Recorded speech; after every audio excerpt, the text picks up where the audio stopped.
Morning, guys. Mark Fresh, Protect Dog Training and Big Boy. Who I've been blowing a lot in the mornings. I get up and I'm all foggy headed in the morning. First thing I do is get my hot dogs and everything ready to come out here. I'm half asleep. I keep forgetting to turn on my mic. Yep. And I start talking about certain things that are from some pretty good subjects. Today I'm getting into wanting to explain to you folks, good, because you're starting to see some things with me adding in pressure, meaning my tap taps, my attitude's changing with how I correct the dog and what I expect of him. The reason being is he's growing and he's maturing.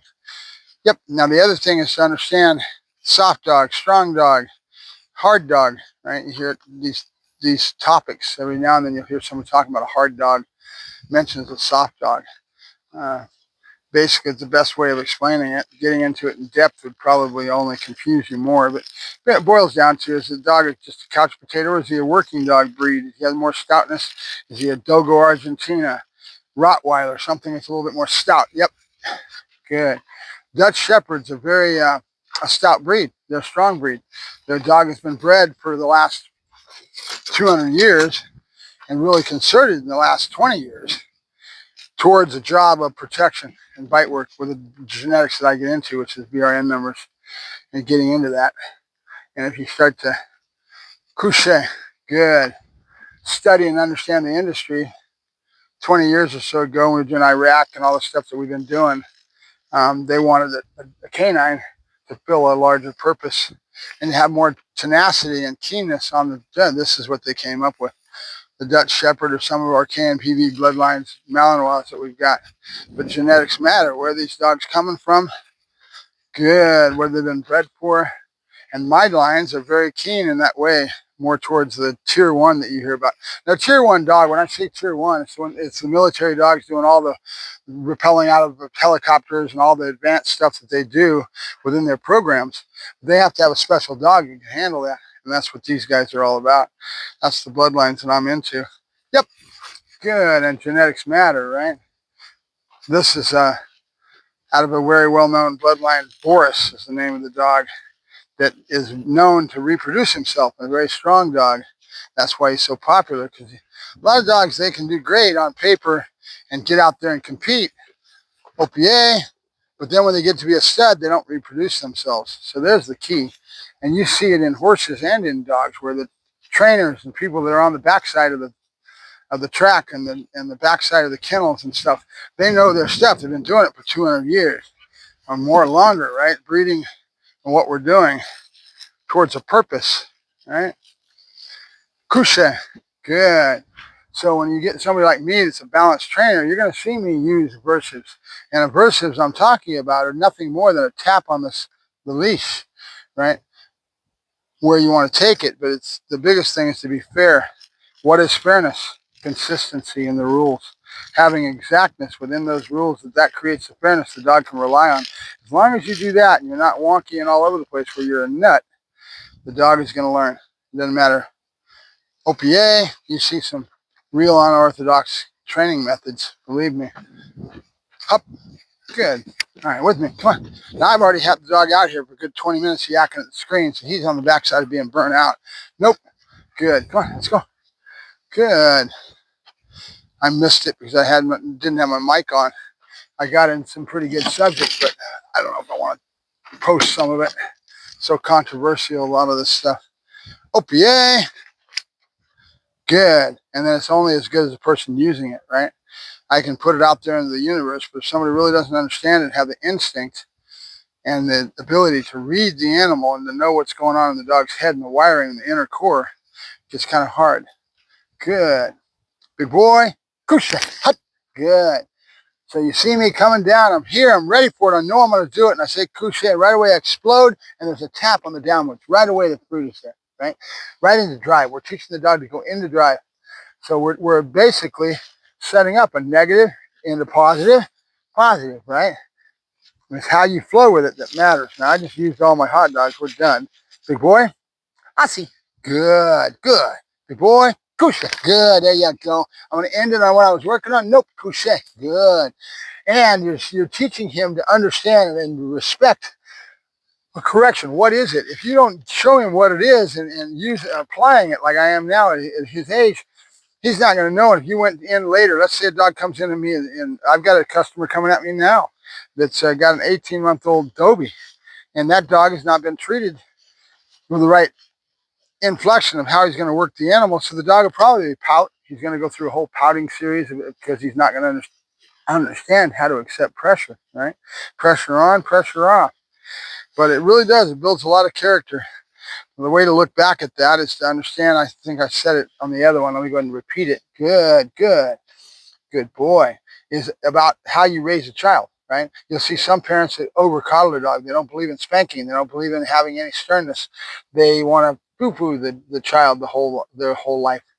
The child falls down the ground, starts screaming and yelling because he hurt himself, and the parent just kind of, come on, Johnny, come on, and over coddles them, and you're going to be okay.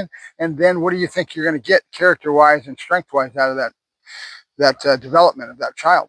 Versus another parent that might have the child hit the ground, screaming and yelling, come on, Johnny, get up, let's go, come on, brush it off, let's go. You're made of tougher metal than that, right? And that attitude, that personification of strength versus accepting weakness, right? So there's a difference, right? Doesn't mean I need to beat the dog up. It just means I mean I have the right mental, nope, I see, good. Good boy, I see, good, good. Big boy, Kusha, I see, good. Big boy, Kusha, good, yes, good boy, good. Notice I'm trying to give that little tap here. I want him to be associated with that tap as meaning something within our work, right? That tap has got communication behind it. It's not just a correction, right? It's timing involved with it. It's emotional flow. It's all kinds of things. Good. Good. Aussie. Aussie.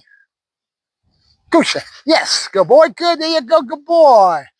We'll keep flowing into this, but a lot of it's about molding that work ethic, molding and shaping the clay with the way we want him to deal with life in general and to be a strong dog, right? Good. Good. Good. Out. Good, good. Big boy. Get it. Oh, did it. All right, so I did it from the sit versus going into the down, right? I got a mix-up. A lot of mix-up coming in his life lately. He's going to have to learn to pay attention, watch, and listen.